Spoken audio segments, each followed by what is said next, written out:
പ്രാർത്ഥിക്കാം. കർത്താവ് നമ്മെ സഹായിക്കും.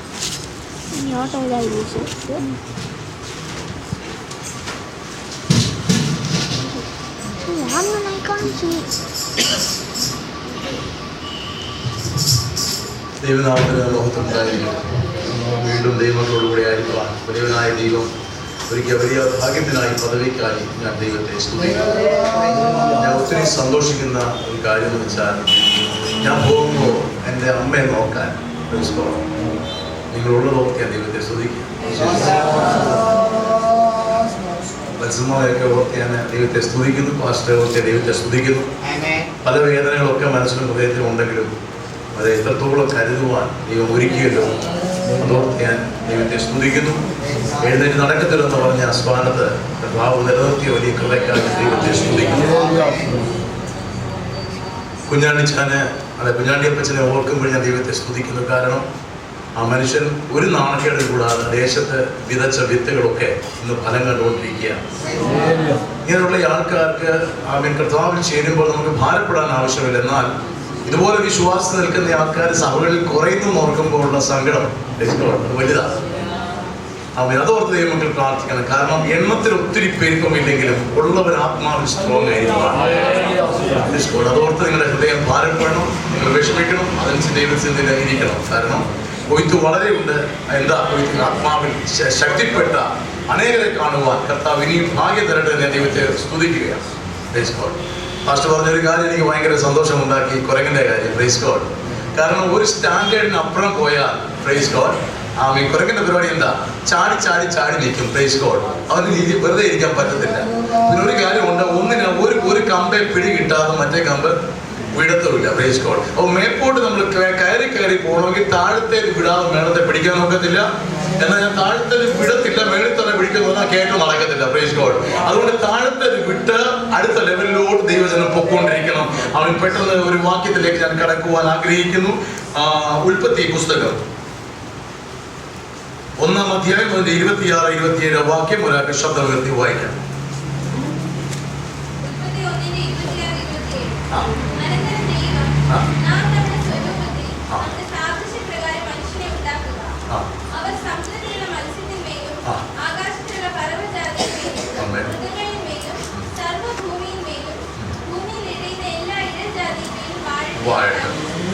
ഉൽപ്പത്തി പുസ്തകം 9:6 കൂടെ വായിക്കാം. 9-ാം അധ്യായം 6 കൂടെ വാക്യം വായിക്കാം.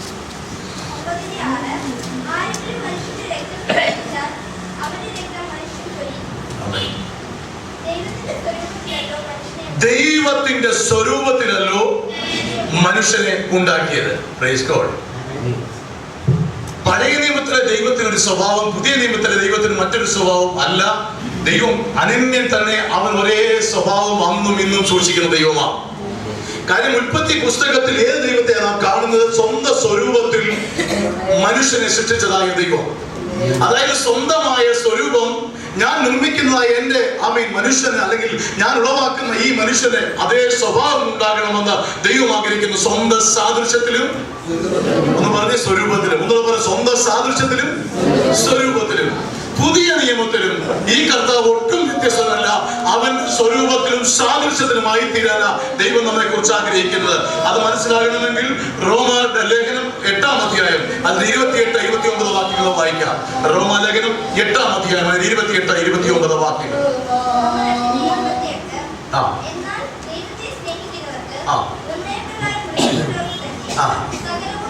മോളെ ഒന്ന് നിർത്തണേ, എനിക്ക് ബാക്കിയുടെ വായിക്കാൻ മറിക്കരുത്. നമ്മൾ എന്റെ സബ്ജക്റ്റ് അല്ല ഇതെങ്കിലും ഒന്ന് ടച്ച് ചെയ്ത് പോകാൻ ഞാൻ താല്പര്യപ്പെടുക. കാരണം അല്ലെങ്കിൽ അവിടെ കൺഫ്യൂഷൻ ഉണ്ടാകും. സകലതും നന്മ, സകലമല്ല സകലതും നന്മയ്ക്കായി കൂടി വ്യാപരിക്കുന്ന ആർക്കാ? സ്നേഹിക്കുന്നവർക്ക്, നിർണയപ്രകാരം വിളിക്കപ്പെട്ടവര്. ഇനി അതാരാ? നമുക്കൊരു കൃത്യം ഒരു കാര്യമുണ്ട്. കാരണം പെന്തക്കോസ്ത് വിശ്വാസത്തിൽ വന്നു കഴിഞ്ഞാൽ, അല്ലെങ്കിൽ നമ്മുടെ ഈ വിശ്വാസത്തിലായി കഴിഞ്ഞാൽ പിന്നെ നമ്മുടെ ജീവിതത്തിൽ നടക്കുന്ന സകലവും നന്മയാണെന്നൊരു ചിന്ത, ഒരു തെറ്റായ ധാരണ നമുക്കുണ്ട്. അത് മാറ്റണം. അത് മാറണമെങ്കിൽ 12-ാം വാക്യത്തിൽ, അതേ അധ്യായത്തിന്റെ 12-ാമത്തെ വാക്യത്തിലൂടെ നമുക്ക് കടന്നു പോകാം. നാം ജഡത്തെ അനുസരിച്ച് ജീവിക്കേണ്ടതിന്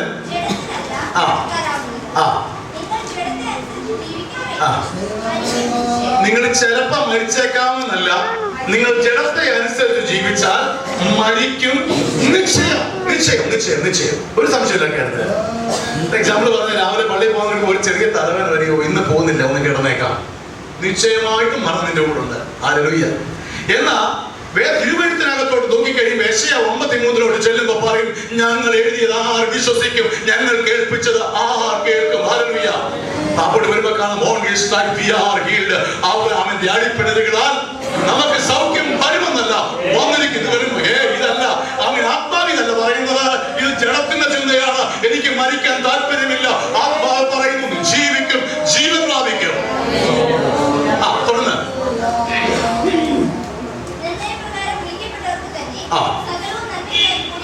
അല്ല മോളെ, ആദ്യത്തെ അങ്ങനെ തന്നെ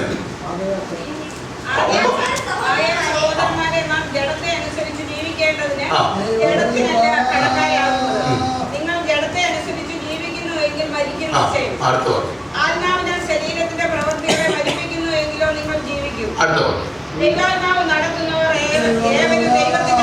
മനസ്സിലായോ?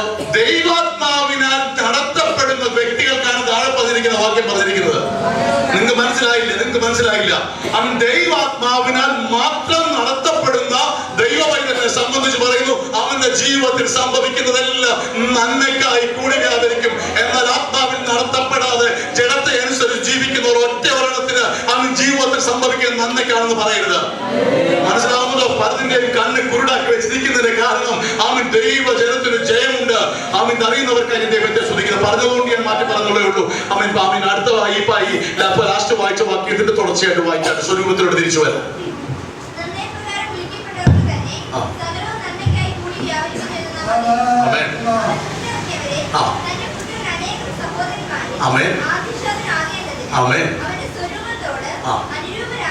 അവന്റെ സ്വരൂപത്തോട് അനുരൂപനാകുവാൻ മുൻ നിയമിച്ചിരിക്കുന്നു. ഇനി അടുത്ത വാക്യം. മുൻ നിയമിച്ചത് വിളിച്ചു, നീതീകരിച്ചു, തേജസ്കരിക്കുമെന്നാണോ?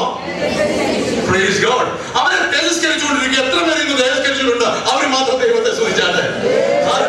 തേജസ്കരിക്കും, കരിക്കും, കരിക്കും, കരിക്കും എന്ന് പറഞ്ഞുകൊണ്ടിരുന്ന ഒരിക്കലും കരിക്കപ്പെടാൻ പോകുന്നില്ല. എന്നാൽ ഞാൻ തേജസ്കരിക്കപ്പെട്ടവനാ, എന്റെ കർത്താവിന്റെ സ്വരൂപത്തോട് ഞാൻ അനുരൂപപ്പെട്ടവനാ. അങ്ങനെയുള്ളവർ മാത്രം ദൈവത്തെ സ്തുതിച്ചാട്ട്. അങ്ങനെയുള്ളവർ ജീവിതത്തിൽ സംഭവിക്കുന്നതെല്ലാം അവർക്ക് നന്മയ്ക്കായി മാറ്റപ്പെടും. Hallelujah, hallelujah. ദൈവത്തെ സ്തുതിക്കുക. പഴയ നിയമത്തിലെ ദൈവം തന്നെയാണോ പുതിയ നിയമത്തിൽ? ഒന്നുകൂടെ വായിക്കാം. 1 യോഹന്നാൻ 3:2 ഒന്ന് വായിച്ചാൽ. 1 യോഹന്നാൻ 3:2. 1 യോഹന്നാൻ 3-ാം അധ്യായം 2-ാമത്തെ വാക്യം. പ്രിയമുള്ളവരെ, നാം ഇപ്പോൾ ദൈവമക്കളാകുന്നു. നാം ഇന്നതാകുമെന്ന് ഇതുവരെ പ്രത്യക്ഷമായില്ല. അവൻ പ്രത്യക്ഷനാകുമ്പോൾ നാം അവനെ താൻ ഇരിക്കുപോലെ തന്നെ കാണുന്നതാകൊണ്ട് അവൻ ഒരു സദൃശന്മാരാകും. അവൻ ഈ ഒരു അണ്ടർസ്റ്റാൻഡിങ് ദൈവത്തെ സ്തുതിക്കുന്നു. ഇതേ സ്വരൂപം അകത്ത് ധരിക്കുന്ന ദൈവമക്കൾക്ക് മാത്രമേ കർത്താവിന്റെ പരസ്യ പ്രത്യക്ഷതയിൽ അവനോട് കൂടെ ഭാഗവക്കാകുവാൻ പറ്റത്തുള്ളൂ. അവർക്ക് ഞാൻ ദൈവത്തെ സ്തുതിക്കുന്നു. സ്വരൂപമില്ലാത്തവർ ഇന്ന് പകൽക്കാലം സ്വരൂപത്തിനായി പ്രാർത്ഥിക്കാൻ അതിനായിട്ടുള്ള വഴികൾ ദൈവം തുറക്കട്ടെ. 2 കൊരിന്ത്യർ 3-ാം അധ്യായം 18 വായിച്ച് നമ്മൾ നിർത്തുക. 2 കൊരിന്ത്യർ 3-ാം അധ്യായം അതിന്റെ 18-ാമത്തെ വാക്യം.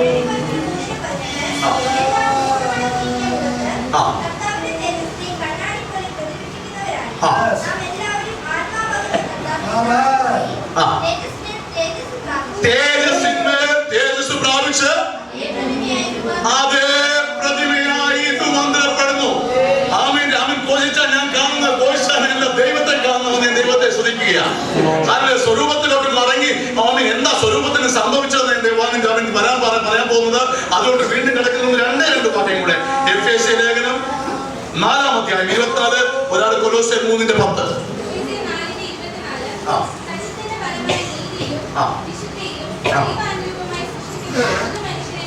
ദൈവ അനുരൂപമായി സൃഷ്ടിക്കപ്പെട്ട പുതു മനുഷ്യനെ ധരിച്ചോളൂ. ഇങ്ങനെ ധരിച്ചവരാണ് സ്നാനത്തിലോട്ട് കിടക്കുന്നത്. സ്നാനത്തിൽ നാം ധരിക്കുകയല്ല, സ്നാനപ്പെടുവാൻ തീരുമാനമെടുക്കുന്നതും ഈ സന്നിധിയിൽ അറിയണമെന്ന് ഞാൻ ദൈവത്തെ സ്തുതിക്കുന്നു. പെട്ടെന്ന് കൊലോസ്യർ 4:24 കൊലോസ്യർ 3:10 കൂടി എടുത്താണ്. 10.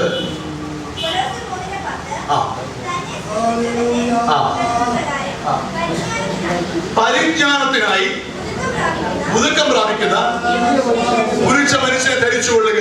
അവൻ ദൈവം പഴയ നിയമത്തിലും പുതിയ നിയമത്തിലും ആഗ്രഹിച്ച ഈ ഒറ്റ കാര്യം എന്ന് പറഞ്ഞാൽ വേറൊന്നുമല്ല, ഞാൻ നിർമ്മിച്ചതായ എന്റെ ദൈവം വേറെ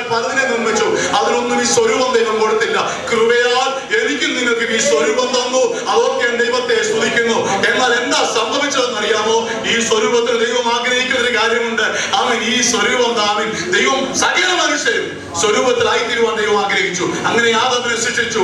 അവൻ തുടർന്ന് വായിക്കുന്നത് കാണാം എന്താ സംഭവിച്ച ഈ സ്വരൂപത്തിന്. ഉൽപ്പത്തി പുസ്തകം 5-ാം അധ്യായം അതിന്റെ 1 മുതൽ 3 വരെയുള്ള വാക്യങ്ങൾ വായിക്കാൻ മനസ്സിലാകും എന്താ ഈ സ്വരൂപത്തിന് സംഭവിച്ചതെന്ന്.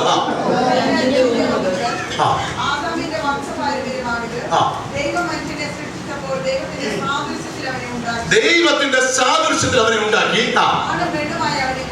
ആണും പെണ്ണുമായി സൃഷ്ടിച്ചു. അതും ചെയ്തു.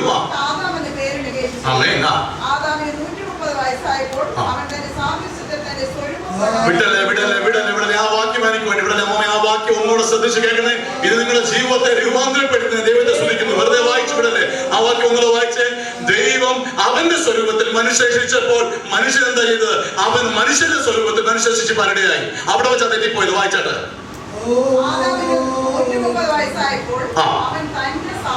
തന്റെ സാദൃശ്യം കർത്താവിന്റെ സാദൃശ്യത്തിലാണോ?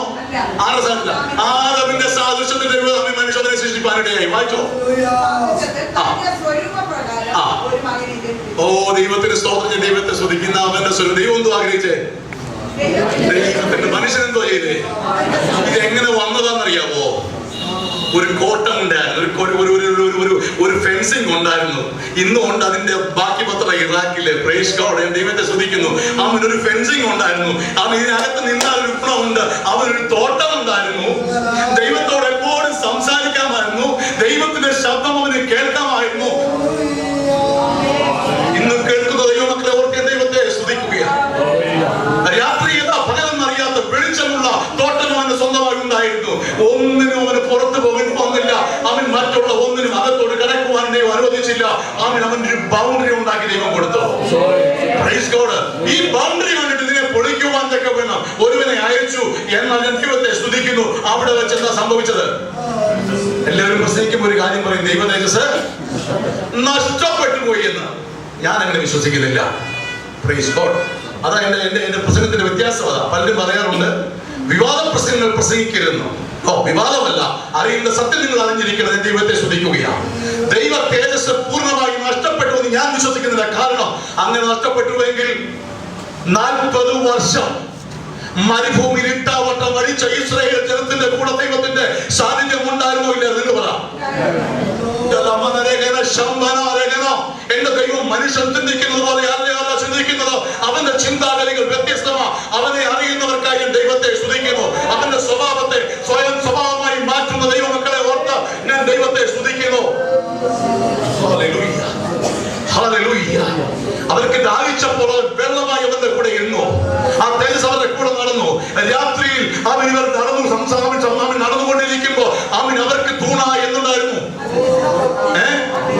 അഗ്നിസ്തംഭം ഉണ്ടായിരുന്നു. വെയിലേക്കാൾ എന്തുണ്ടായിരുന്നു? മേഘസ്തംഭം ഉണ്ടായിരുന്നു. ദൈവത്തെ സ്തുതിക്കുന്നു. അവന്റെ തേജസ് പോയോ? അവന്റെ തേജസ് അവരുടെ കൂടെ നടന്നുകൊണ്ടിരുന്നു. വേദനപ്പെടുന്നതായ ഒരു കർത്താവ് അവന്റെ തേജസ് വിട്ടുകളയുവാൻ ദൈവം ആഗ്രഹിച്ചില്ല. കാരണം അവനെ പോലെ സൃഷ്ടിച്ചത് ആടിനെയും മാടിനെയും അല്ല, മനുഷ്യനാകിയ ദൈവത്തെ സ്തുതിക്കുന്നു. അവന്റെ സ്വരൂപത്തിൽ കിട്ടിയതോർത്ത് അവന്റെ സ്വരൂപം കിട്ടിയതുകൊണ്ട് മാത്രം അവന്റെ തേജസ് അവൻ ഇഷ്ടപ്പെടുത്തുവാൻ അവൻ ആഗ്രഹിച്ചില്ല. ഹല്ലേലൂയ. നിങ്ങൾക്ക് സംശയമുണ്ടോ? പക്ഷെ എന്താ സംഭവിച്ചെന്നറിയാമോ? ഒരു കലർപ്പ് അങ്ങ് സംഭവിച്ചു. ഒരു കലർപ്പ്. എന്താ കലർപ്പിന്റെ പ്രത്യേകത? പകുതി ദൈവം, പകുതി മനുഷ്യൻ. ഹല്ലേലൂയ. മനുഷ്യന്റെ സ്വഭാവം പരാമർശിമാരിലെ പല ആൾക്കാരെങ്കിലും പറഞ്ഞു, എന്റെ പാസ്റ്ററെ അല്ല എന്റെ സഹോദര, ഞങ്ങളുടെ അച്ചായൻ പള്ളി വരുമ്പോ മാലാക പോലത്തെ മനുഷ്യനാണ്. എന്നാ ഭവനത്തിൽ വരുമ്പോ പ്യുവർ, ചെറുതല്ല, ഒറിജിനൽ. ഇതെങ്ങനെ മാറാൻ പറ്റുന്നേ? കുറപ്പൊന്നും ആരെയും കുറ്റം പറയണ്ട, കലർപ്പുണ്ടായതുകൊണ്ടാണ്. Praise God. ഒരേ മനുഷ്യന്റെ അകത്ത് തന്നെ നന്മയുമുണ്ട് തിന്മയുണ്ട്. കടുകൂടിനെ നോക്കിയ അവന്റെ അകത്തൊരു നന്മയുണ്ട്. Praise God. അവൻ ഇവിടെ ചീത്ത വിളിച്ച് നടക്കുന്ന അങ്ങോട്ട് ഇവിടെ ആൾക്കാരെ നോക്കി അവരുടെ അകത്തൊരു നന്മയുണ്ടെന്നേ. 16 പേരെ വെട്ടിക്കൊന്ന ഒരു സഹോദരൻ എനിക്കറിയാം. 16 അവൻ ജയിലിൽ കിടക്കുന്ന ആ സഹോദരൻ അവന്റെ അകത്തൊരു നന്മയുണ്ട്. മനസ്സിലാകുന്നുണ്ടോ? അപ്പൊ ഏത് മനുഷ്യന്റെ അകത്തും നന്മയും തിന്മയും കിടക്കുന്നതിന്റെ കാരണം ദൈവത്തിന്റെ സാദൃശ്യ പ്രകാരം ഉണ്ടാക്കിയ മനുഷ്യൻ അവന്റെ സാദൃശ്യത്തിൽ മനുഷ്യന്റെ സാദൃശ്യത്തിൽ അവൻ ജനത്തെ ഉണ്ടാക്കി. അതോർത്ത് അവൻ പ്രൈസ് ഗോഡ്. ദൈവം മനസ്സിലാക്കണം. എന്നിട്ടും തള്ളിക്കളയുവാൻ എന്റെ ദൈവം മനുഷ്യനല്ല. നിന്റെ അകത്തെ കളർ പറഞ്ഞുകൊണ്ട് തന്നെയാണ് നിന്നെ വിളിച്ചതിനെ തേജസ്കരിച്ചു കൊണ്ടിരിക്കുകയാ. ഹല്ലേലൂയ, ദൈവത്തെ സ്തുതിക്കുന്നു. അങ്ങനെയെങ്കിൽ ഹല്ലേലൂയ, ഈ ആമേൻ തേജസ്, ഇതിന്റെ പ്രത്യേക ഒരു കാര്യക്കാരോട് സ്വരൂപം ധരിക്കുന്നുണ്ട്. ഈ സ്വരൂപത്തിന്റെ പ്രത്യേകത എന്താണെന്നറിയണം. ആ സ്വരൂപം ധരിച്ചാൽ ഈ താഴെ പറഞ്ഞ കാര്യങ്ങളൊക്കെ നമ്മുടെ അനുഭവമായി മാറും, നമ്മുടെ ജീവിതമായി മാറും. എടുക്കാം ഒരു വാക്യം കൂടെ പെട്ടെന്ന്. Praise God. മത്തായിയുടെ സുവിശേഷം 12-ാം അധ്യായം അതിന്റെ 42-ാമത്തെ വാക്യം. മത്തായി 12-ാം അധ്യായം അതിന്റെ 42-ാമത്തെ വാക്യം.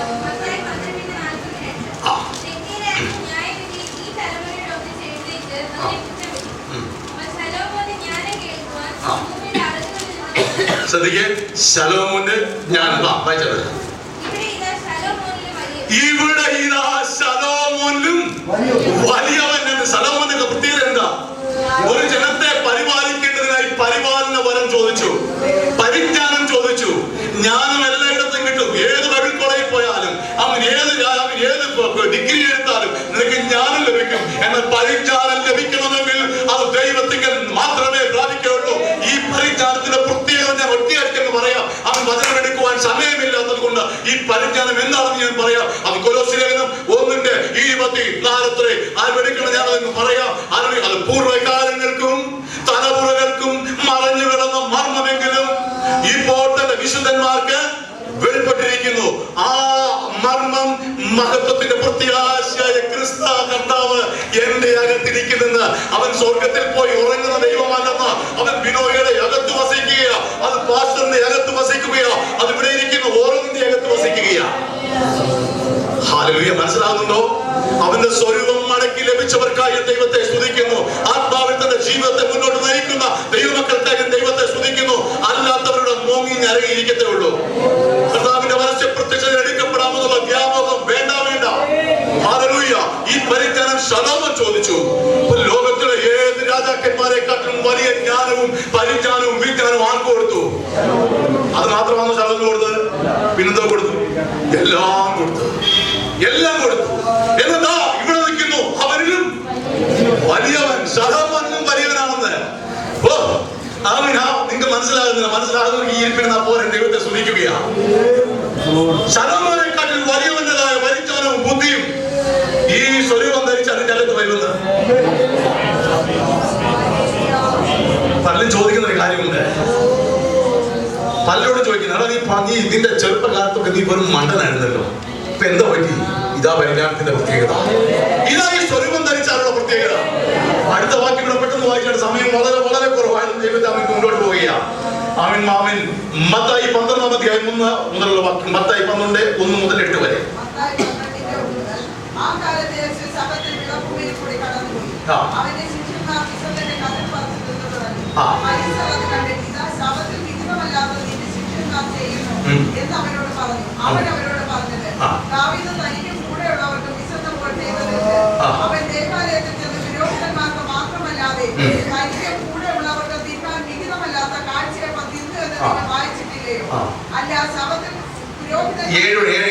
പെട്ടെന്ന് വായിച്ച സമയം കുറവാണ്.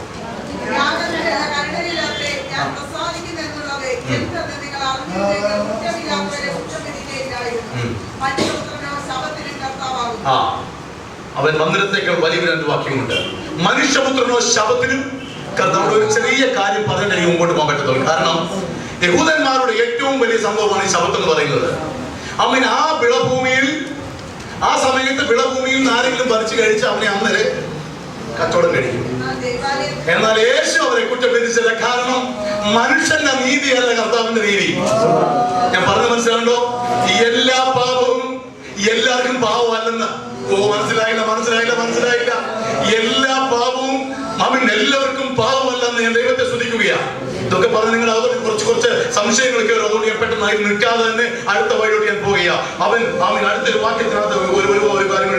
മത്തായിയുടെ സുവിശേഷം 12:42 വാക്യം.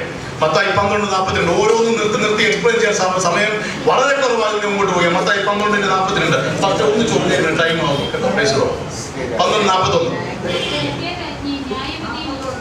മത്തായി 12:41. അവർ യോനയുടെ പ്രസംഗം കേട്ട് മാനസാന്തരപ്പെട്ടു. യോനയുടെ പ്രസംഗം കേട്ട് മാനസാന്തരപ്പെട്ടല്ലോ. ഇവിടെ യോനയിലും വലിയവൻ. യോനയുടെ പ്രത്യേകത എന്താ? അവനൊരു വലിയ പ്രവാചകനായിട്ട് ദൈവം അപ്പോയിന്റ് ചെയ്തവനാ. എന്നാൽ അവനെക്കാട്ടിലും വലിയവനെ കർത്താവ്. ഈ സ്വരൂപത്തിന്റെ പ്രത്യേകതയാണ് പരിജ്ഞാനത്തിൽ നമ്പർ 1 ആണ്. അത് ആ ശലോമോനെക്കാട്ടിൽ വലിയവൻ. ആമേൻ. എന്നാൽ ഇവിടെ പറയുന്നത് യോനയെക്കാട്ടിലും വലിയവൻ, പ്രവാചകന്മാരിൽ അതിശ്രേഷ്ഠനായ പ്രവാചകൻ. അവൻ എവിടെ ഇരിക്കുന്നത്? എവിടെ? സ്വർഗത്തിലാണോ? നമ്മുടെ അകത്ത് സ്വരൂപം മാറാത്തവര് പറയും കർത്താവ് അവിടെ ഇരിക്കുന്നു. അവൻ സ്വർഗത്തിലോട് നോക്കി പ്രാർത്ഥിക്കും, കർത്താവ് ഇറങ്ങി വരണമേ, ഇറങ്ങി വരണം. ഇത് ഇറങ്ങി വരുന്ന സംഭവമല്ല, ഇത് അകത്തുനിന്ന് പുറത്തോട്ട് വരുന്ന സംഭവമാണ്. അതോടെ ഞാൻ ദൈവത്തെ സ്തുതിക്കുന്നു. അങ്ങനെയുള്ളവർ പറയും, ദൈവരാജ്യം നിങ്ങളുടെ ഇടയിൽ തന്നെ, ദൈവരാജ്യം നിങ്ങളുടെ ഇടയിൽ തന്നെ. എനിക്ക് സ്റ്റാൻഡേർഡ് താപ്പോട്ട് പറ്റത്തില്ല. ഞാൻ പറഞ്ഞു നടന്ന കാലഘട്ടം ഉണ്ടായിരുന്നു. കിഡ്നി രോഗം സൗഖ്യമാക്കിയെന്നും എനിക്ക് അന്നത് തന്നുവെന്നും ജോലി തന്നൊക്കെ സാക്ഷ്യം പറഞ്ഞ അനുഭവമുണ്ട്. എന്നാൽ ക്രിസ്തുവിനെ മാത്രം നോക്കിയാൽ, അവന്റെ സ്വരൂപം മാത്രം നോക്കിയാൽ നീ അവൻ ആരാണെന്ന് എനിക്ക് മനസ്സിലാക്കുവാൻ സാധിക്കും. പറഞ്ഞു ഈ ഓരോ വ്യക്തികളെ കുറിച്ച് പറയുമ്പോ ആ വ്യക്തികളെക്കാട്ടി ശ്രേഷ്ഠനാണ് നിൽക്കുന്നു. അവന്റെ സ്വരൂപം എനിക്ക് നിനക്ക് തന്നേക്കുന്നത്. ഒറ്റ വാക്യം ഇവിടെ പെട്ടെന്ന് വായിച്ച് എബ്രായർ 3:1 മുതൽ 3 വരെയുള്ള വാക്യങ്ങൾ. എബ്രായർ 3-ാം അധ്യായം 1 മുതൽ 3 വരെയുള്ള വാക്യം. ആമേൻ.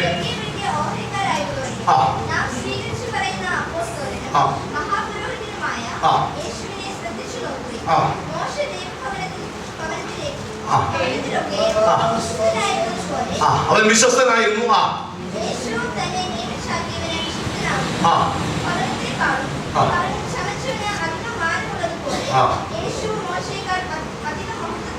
മതി. മോശയെക്കാട്ടിലും ദാനിക്കുന്നു വലിയവൻ. മോശയുടെ പ്രത്യേകത എന്താ?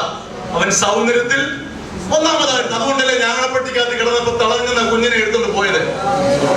അവൻ ജീവിച്ചത് എങ്ങനെയാ? അവൻ രാജാക്കന്മാരുടെ കൂടെ വില്ലാളി വീരനായി ആരോഗ്യവാന്മാരായി.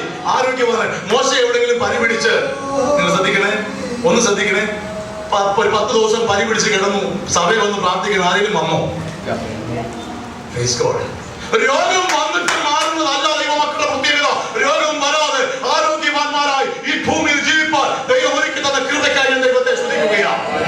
നിങ്ങൾ ഭാരപ്പെടേണ്ട, ആ ലെവലിലോട്ട് കർത്താവ് നിങ്ങളെ ഉയർത്തിക്കൊണ്ടിരിക്കുകയാണ്. ഞാൻ വിശ്വസിക്കുന്നു, പറയുവാൻ ആളുണ്ടെങ്കിൽ കേൾക്കുവാൻ ചെവികളുണ്ട്.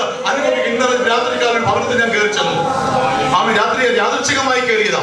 രാത്രി 9:30 മണിക്ക് വളരെ നിരാശപ്പെട്ട് പെന്തക്കോസ്ത് അനുഭവത്തിൽ നിൽക്കുന്ന ഒരു സഭയിൽ കയറി ചെന്നു. ഇതൊക്കെ പതുക്കെ അങ്ങോട്ട് പറഞ്ഞു തുടങ്ങിയപ്പോ ഇവരവിടെ നിന്ന് കരയാൻ തുടങ്ങി. ആമീൻ മോനെ, ഇവിടെ ഒരു പ്രാർത്ഥന വെക്ക്. ഞാൻ പറഞ്ഞു, പ്രാർത്ഥന വെക്കുന്നാൽ ഇവിടെ 13 പോകുന്നാൽ എന്റെ വീട്ടിൽ പ്രാർത്ഥനയുണ്ട്, നിങ്ങൾക്ക് വരാം. അതായത് കേൾക്കാൻ ജനമുള്ളപ്പോൾ പറയാതിരിക്കുന്നതാണ് ഏറ്റവും വലിയ ബുദ്ധിമുട്ട്. ഞാൻ ദൈവത്തെ ശ്രദ്ധിക്കുകയാണ്. മോശയെക്കാട്ടിൽ ബുദ്ധിയുള്ളവൻ. മോശയുടെ പ്രത്യേകത എന്താ? അവൻ സ്വന്തക്കാരിൽ ഒരുത്തനെ തൊട്ടവനെ തട്ടിയിട്ട് കുഴിച്ചിട്ട സ്നേഹമുള്ളവൻ. സഹോദരന്മാരുടെ സ്നേഹമുള്ളവനാ. അവൻ വില്ലാടി വീരനാ. അവൻ ധൈര്യശാലിയാ. അവൻ ഒന്നുകൊണ്ടും പതറിപ്പോകാത്തവനാ.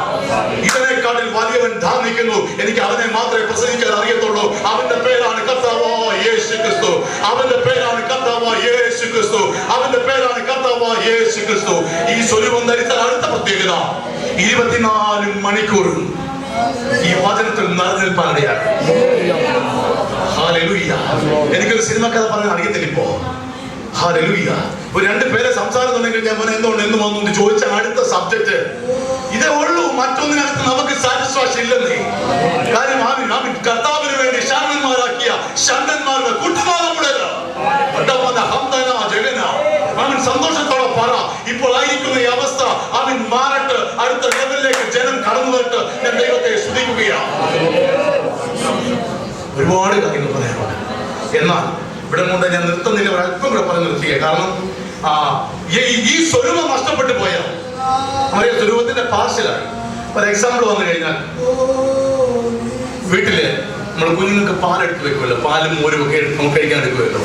ഇതിനകത്ത് ഒരു ഡ്രോപ്പ് മഷി എങ്ങനെയെങ്കിലും വീണെന്ന് ഇരിക്കുക. ഞാൻ പറയുക, സാരമില്ല, അതങ്ങ് പാലല്ലേ 40 രൂപ വില ലിറ്റർ, അതങ്ങ് അരിച്ച് കളഞ്ഞിട്ട് പാലം കൊടുക്കാം. ആരെങ്കിലും ചെയ്യുമോ? മനസ്സിലായില്ല. ചെയ്യത്തില്ല, ചെയ്യാൻ പറ്റത്തില്ല. സ്നേഹിക്കുന്നതിന്റെ കുഞ്ഞുങ്ങൾക്ക് ഒരുക്കിയിട്ടുള്ളത് ഒരു നന്മ കണ്ടിട്ടില്ല. ഹല്ലേലൂയ, ആമേൻ. ഒരു ഹൃദയത്തിൽ തോന്നിയിട്ടുമില്ല. ഇത് കലർപ്പ് വന്നു പോയി.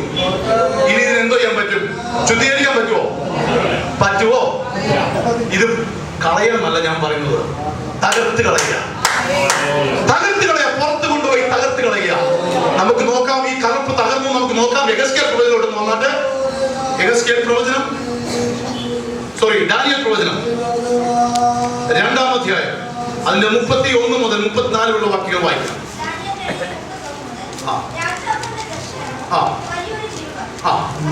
രാജാവ് കണ്ട ദർശനമോ വലിയൊരു ബിംബം, വലിപ്പമേറിയതും വിശേഷ ശോഭയുള്ളതുമായ ആ ബിംബം നിന്നു. ഒന്ന് ശ്രദ്ധിക്കണം, ഒന്ന് നമ്മൾ ഉറക്കെ വായിക്കണം, ഒന്ന് ശല്യം കേൾക്കുന്നത്. തങ്കം കൊണ്ടുള്ള തല, വെള്ളി കൊണ്ടും